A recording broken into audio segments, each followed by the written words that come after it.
What's going on, guys?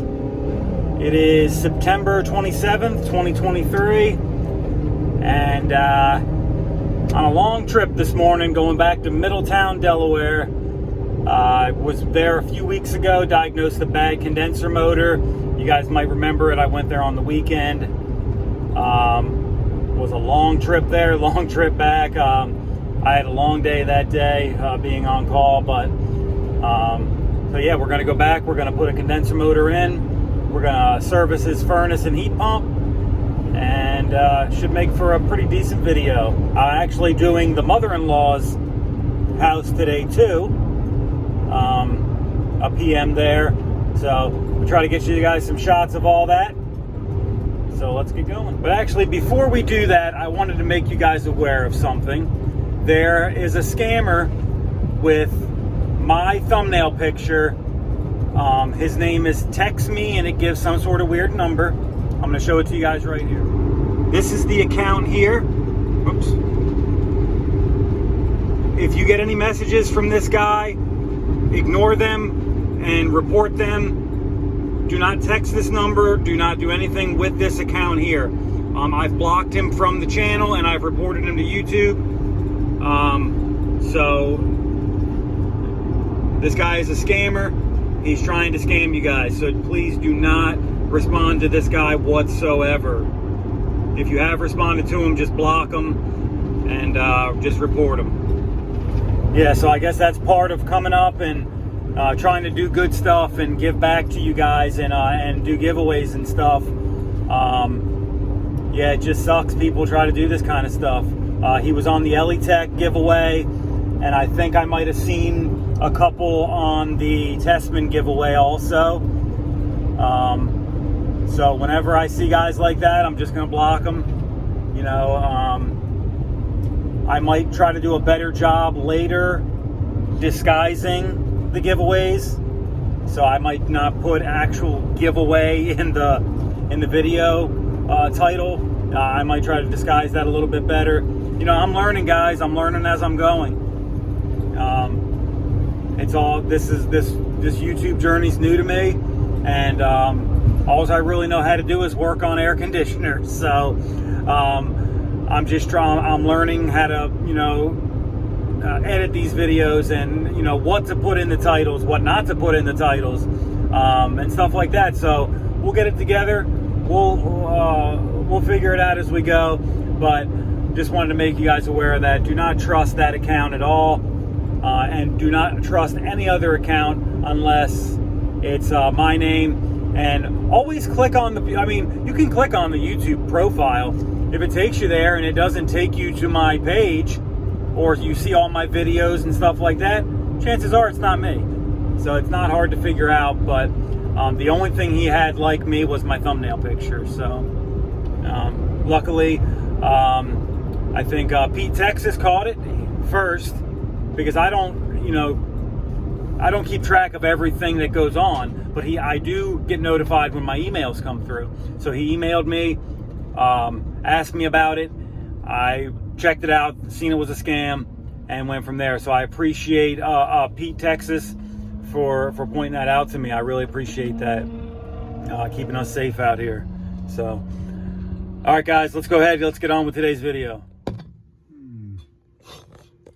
Child has been dropping things in the return there.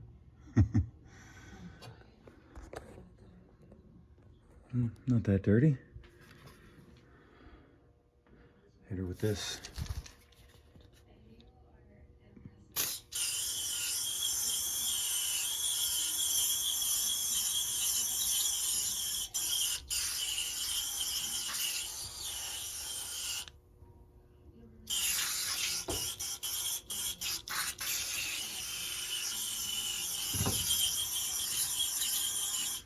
And as the unit makes condensate, it'll wash that right away. Some down here too.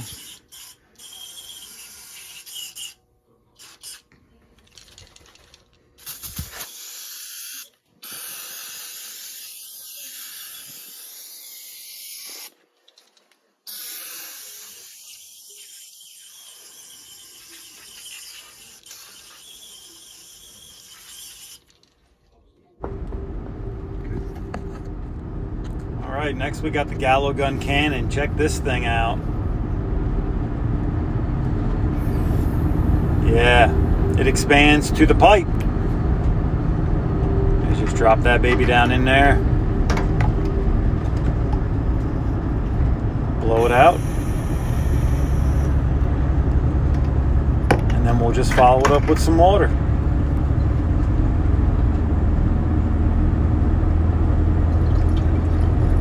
Wash out all that stuff.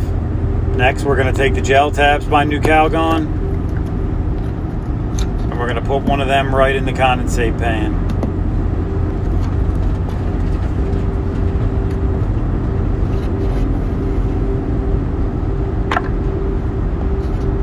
We'll let that condensate run over that, and it'll help keep our condensate pan clean.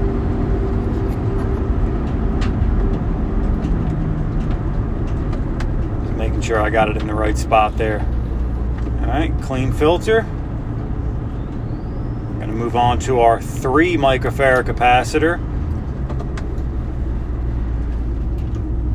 which actually comes up a little weak. So we might recommend replacing that.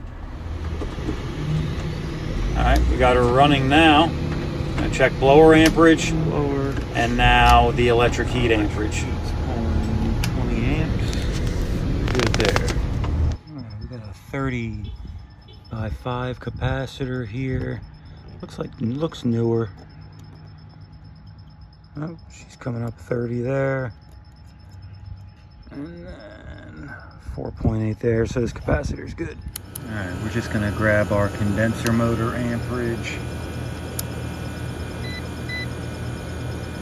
which is 0.55. That's coming right off of our relay here, off of our defrost board. Just grab that, wire right there, 0.55. Okay, so these two here are for our compressor. 5.9 on that one, 4.8 on that one. I usually always take the higher one, which is going to be 5.96. We'll call that 6. And then we're going to take a voltage drop across the contactor. So coming in is 246. And 246 going out. Cool.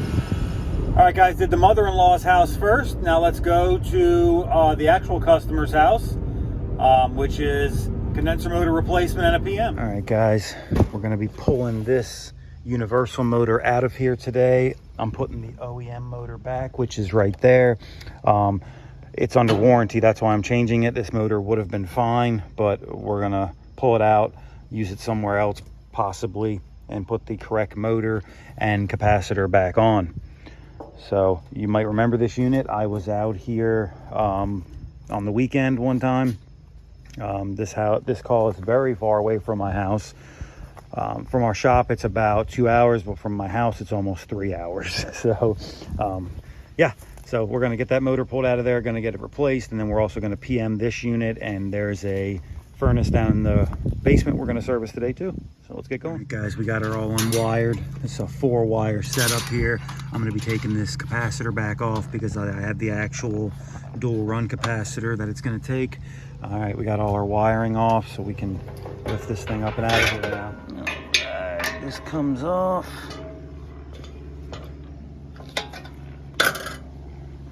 Yeah, I purposely left that long shaft attached in preparation of putting this motor back. All right, where's the dikes? Dikes over here. Yeah, I kind of knew this motor was under warranty, so I don't know if I'll sell this motor to somebody else, but I can definitely use it in another pinch situation.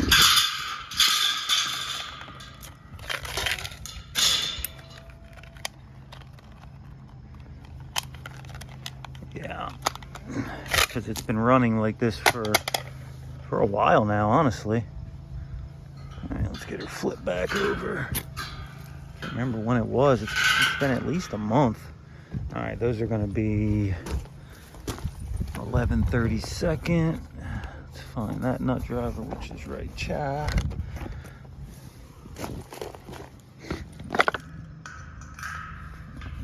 All right, we got our new motor here. Let's get her opened up. All right, we got our motor on here. We're gonna tighten these nuts down now. Get this baby put back on, make short work of this motor and capacitor, and we can get on with the heat PM.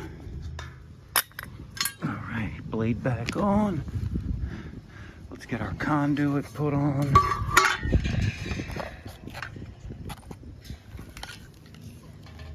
All right, let's go ahead and take this bad boy over there.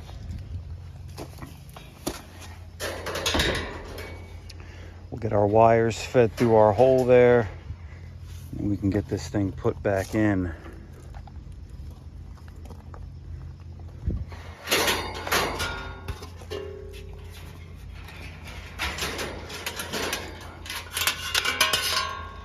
Pretty long leads on this thing for as short of a span as they're going. Yeah, this guy said he'd have this tree trim back next time I came here. See how well that worked out.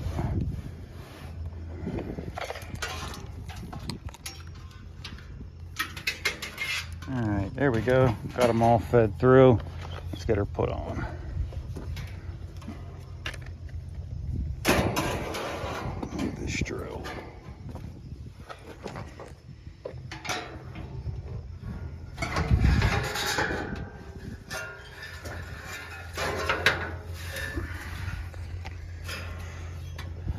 All right, yeah, trimming some of these branches back. I'm not going to deal with this the whole time.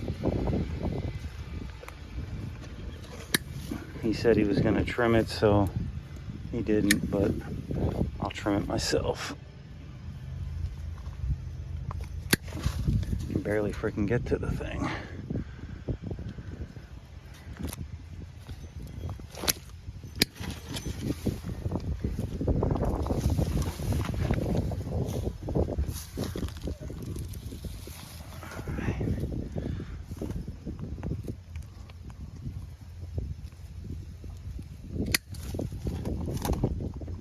Trusty lineman's pliers.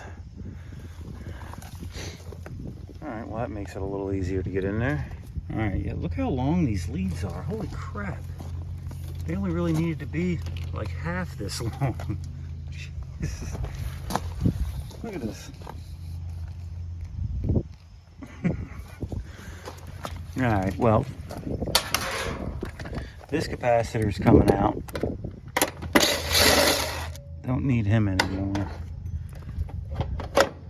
There's really nothing wrong with this capacitor. I could probably use that somewhere else too. And we'll get down here. Pull this screw out. We'll throw that over there. Get that later. Okay. So this capacitor is coming out too. Let's disengage it. If our power's dead, disengage the cap. Pull you and pull you.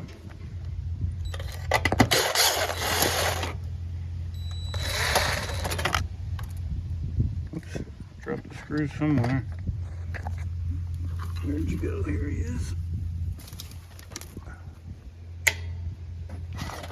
All right, so this cap is a good deal fatter than my cap, so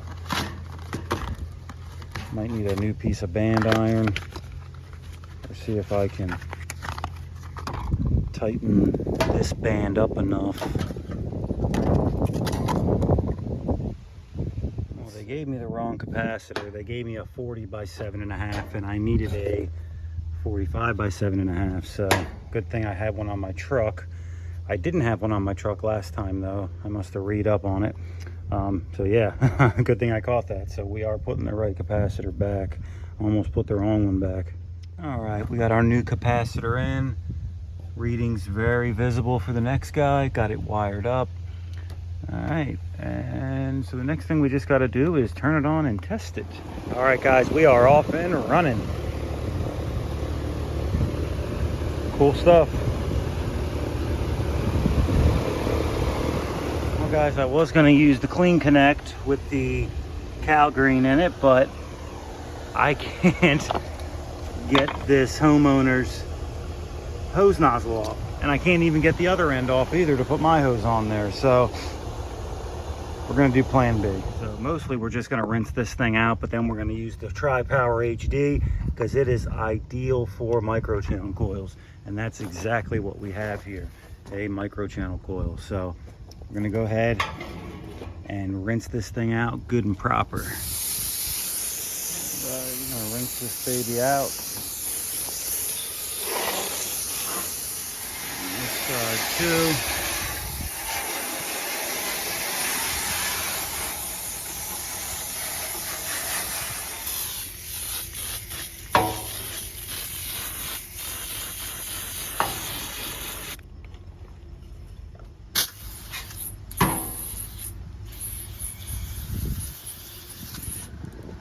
Yeah, this stuff goes in there quick and it expands, so you really don't need a whole lot of it because you can see how well it expands. But we're going to get this stuff in there and let it go to work. The reason why you don't want to just use any cleaner on a micro channel is because some of that cleaner will get stuck in there, and if you use a brightener that's corrosive, it will eat away at that coil. So you want to use a micro channel safe cleaner. All right, we're going to continue putting this stuff on there, then rinse it away. You can see that foam in action is pulling that dirt right out of there. That's what you want.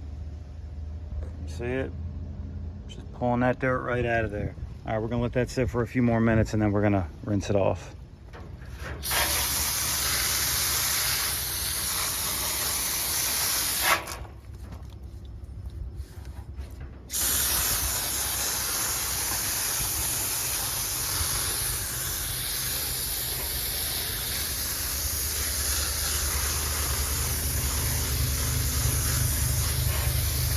Oh yeah, looking a lot better.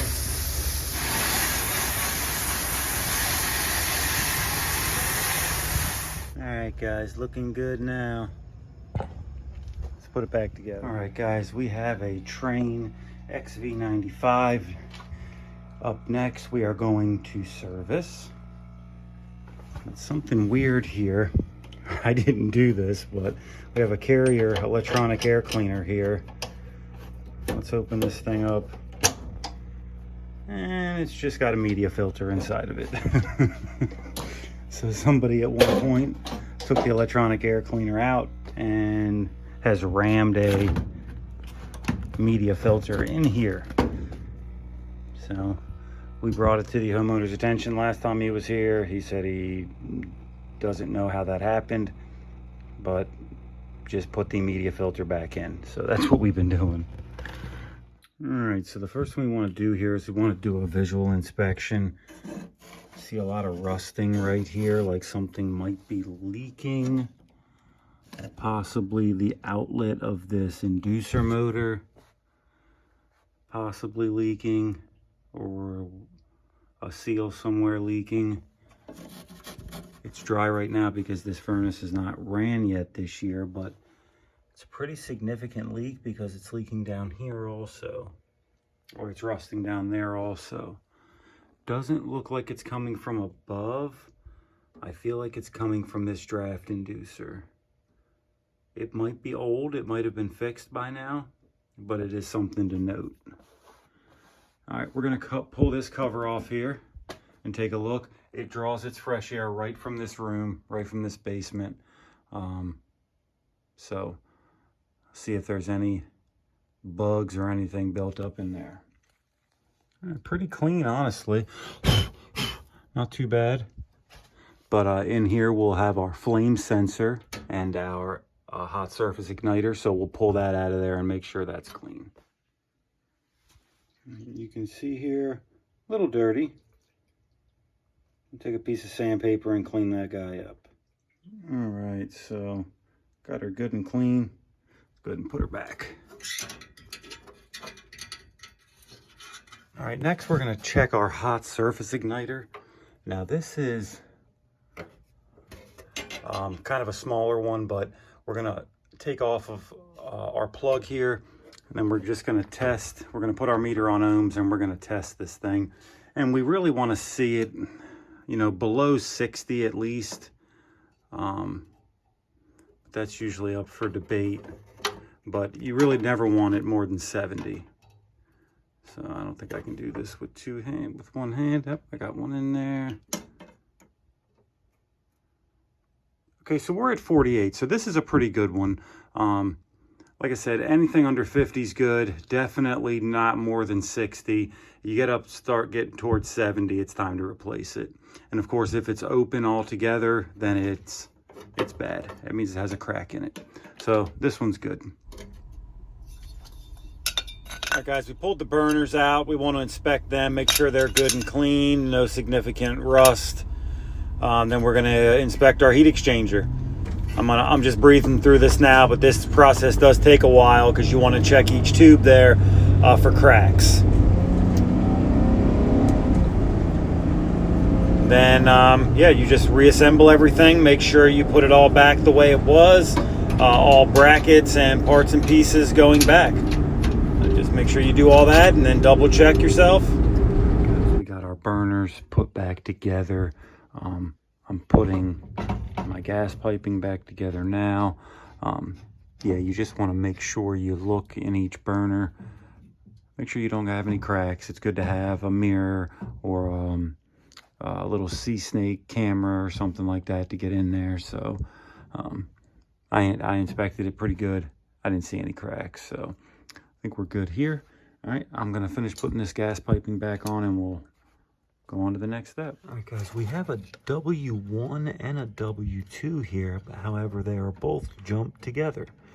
So we're gonna get the full force of this furnace when we turn it on. All right, we've got our manometer hooked up. Our incoming gas pressure looks like it is 7.2 without the furnace running. So we're gonna go ahead and jump this thing out and get it running and see how it runs.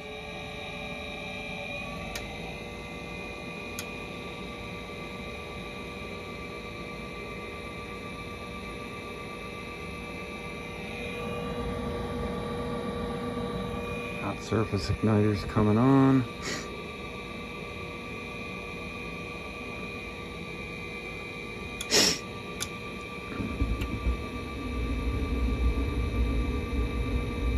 Sounds like it fired pretty good.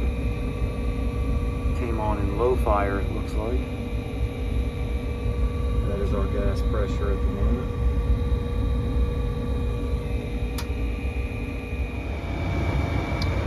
All right, we are still in low fire here. We're gonna test and see if we have W2 coming to our gas valve. Maybe somebody has just turned the gas pressure down on second stage. Let's see here. So we have common is in the middle, and then this should be our W or Y or W2.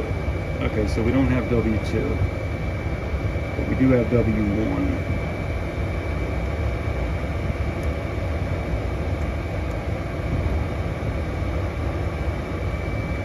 Okay, so we are locked in W1. Huh. I'm not sure why somebody did that, but they did nonetheless. So, all right, we're gonna check a few more things on this. What is it, buddy? Hello. He's a good puppy, yeah. That's a good puppy dog. Yeah, guys, always pet the dogs when they come up to you. But yeah, obviously I did a lot more with that furnace. I was just kind of breezing through it right there, getting towards the end of the video. I don't want to make this video too ridiculously long, so yeah, I kind of just breezed through that one. Yeah, that furnace, it was disabled to stay in first stage. I guess that was by design, where it is a dual fuel or hybrid system. It just uses that gas furnace as its backup. It uses the heat pump as its primary source. So don't know why they did that to start with, but I wasn't there to re-engineer the system. I was just there to service it. So everything looked good with that. I did a temp splits, more amp draws and stuff like that. So yeah, probably in the coming weeks I'll have a more detailed gas furnace PM video for you guys, but just kind of breezed through it today. But all right, guys, that's going to be it for this one. So if you haven't done so already, please give it a like, subscribe if you're new here, and I'll catch you guys on the next one.